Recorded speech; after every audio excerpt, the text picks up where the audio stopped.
Kementerian Pendidikan Dasar dan Menengah Badan Pengembangan dan Pembinaan Bahasa Balai Bahasa Provinsi Papua melakukan kegiatan gelar wicara dalam rangka memperingati Hari Bahasa Ibu Internasional tahun 2025. Bahasa daerah mendukung pendidikan bermutu untuk semua yang dilakukan di Aula Kantor Balai Bahasa Provinsi Papua pada Selasa 25 Februari 2025, Jalan Yokawayana, Kota Jayapura. Pentingnya pembelajaran bahasa ilmu dalam mengembangkan rasa percaya diri, menjadi identitas yang kuat, menjaga daya berpikir kritis untuk berpartisipasi aktif dan kreatif demi mengurangi konflik antar suku. Sehingga dalam rangka Hari Bahasa Ibu Internasional 2025, Balai Bahasa Provinsi Papua dalam gelar wicara ini mendatangkan beberapa narasumber, yakni John N.R. Gobay, anggota DPRP Papua Tengah, Hans Imbiri dari Yayasan Sil Papua, Origenes Monim, Direktur Sekolah Adat Papua, dan Antonius Matrubongs, Koordinator KKLP Pemoderan dan Perlindungan Bahasa dan Sastra.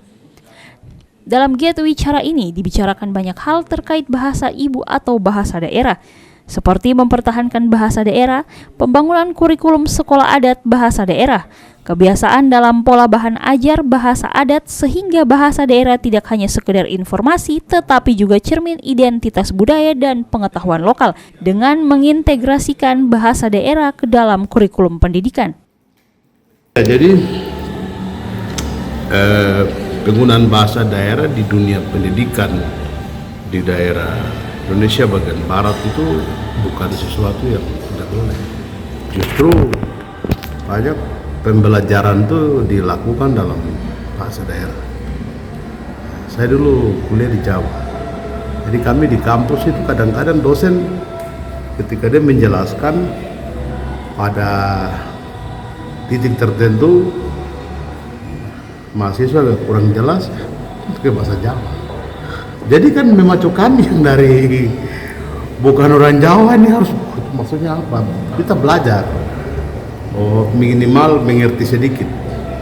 Oleh karena itu, saya pikir di kampus-kampus di Papua juga, ya saya pikir itu bisa dikembangkan. Jadi jangan berpikir mengajar harus terus menggunakan bahasa Indonesia.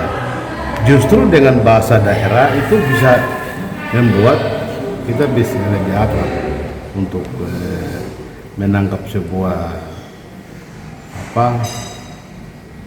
pelajaran, apalagi yang SD, apalagi yang SMP. John Gobay menyampaikan perlindungan dan pembinaan kebudayaan asli Papua mengatur tentang bahasa dan menjadi tugas pemerintah untuk melakukan perlindungan dan pembinaan. Dimulai dari diri kita sendiri sebagai orang Papua yang mempunyai bahasa masing-masing. Suku harus membiasakan dan tidak usah merasa malu, rasa minder atau merasa ketinggalan zaman, harus bisa menggunakan bahasa daerah untuk menjadi sebuah kebiasaan sehari-hari dalam berkomunikasi dengan orang-orang di sekitar kita.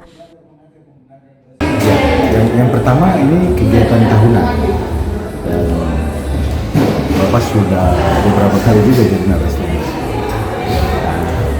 Inti sari yang pertama bahwa kita bersama-sama dengan pemerhati bahasa sedunia untuk memperhatikan bahasa-bahasa lokal, bahasa-bahasa asli, supaya tidak boleh sampai hilang, tidak boleh sampai punah.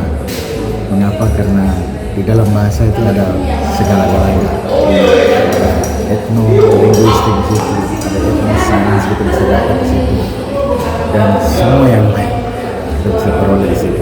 Identitas bangsa kita, bangsa Papua ada dalam bahasa. Seni budaya, kepemimpinan, semua hal itu kita bisa temukan dalam bahasa. Betapa pentingnya pemeliharaan bahasa. Itu satu. Terus yang kedua, ini sebuah momen yang baik untuk menunjukkan para pemerhati bahasa juga untuk menjadi ahli dalam bidangnya. Bisa jadi peneliti juga. Dari Jayapura, Papua, Sanggra Mori Korwa, Jaya TV mengabarkan.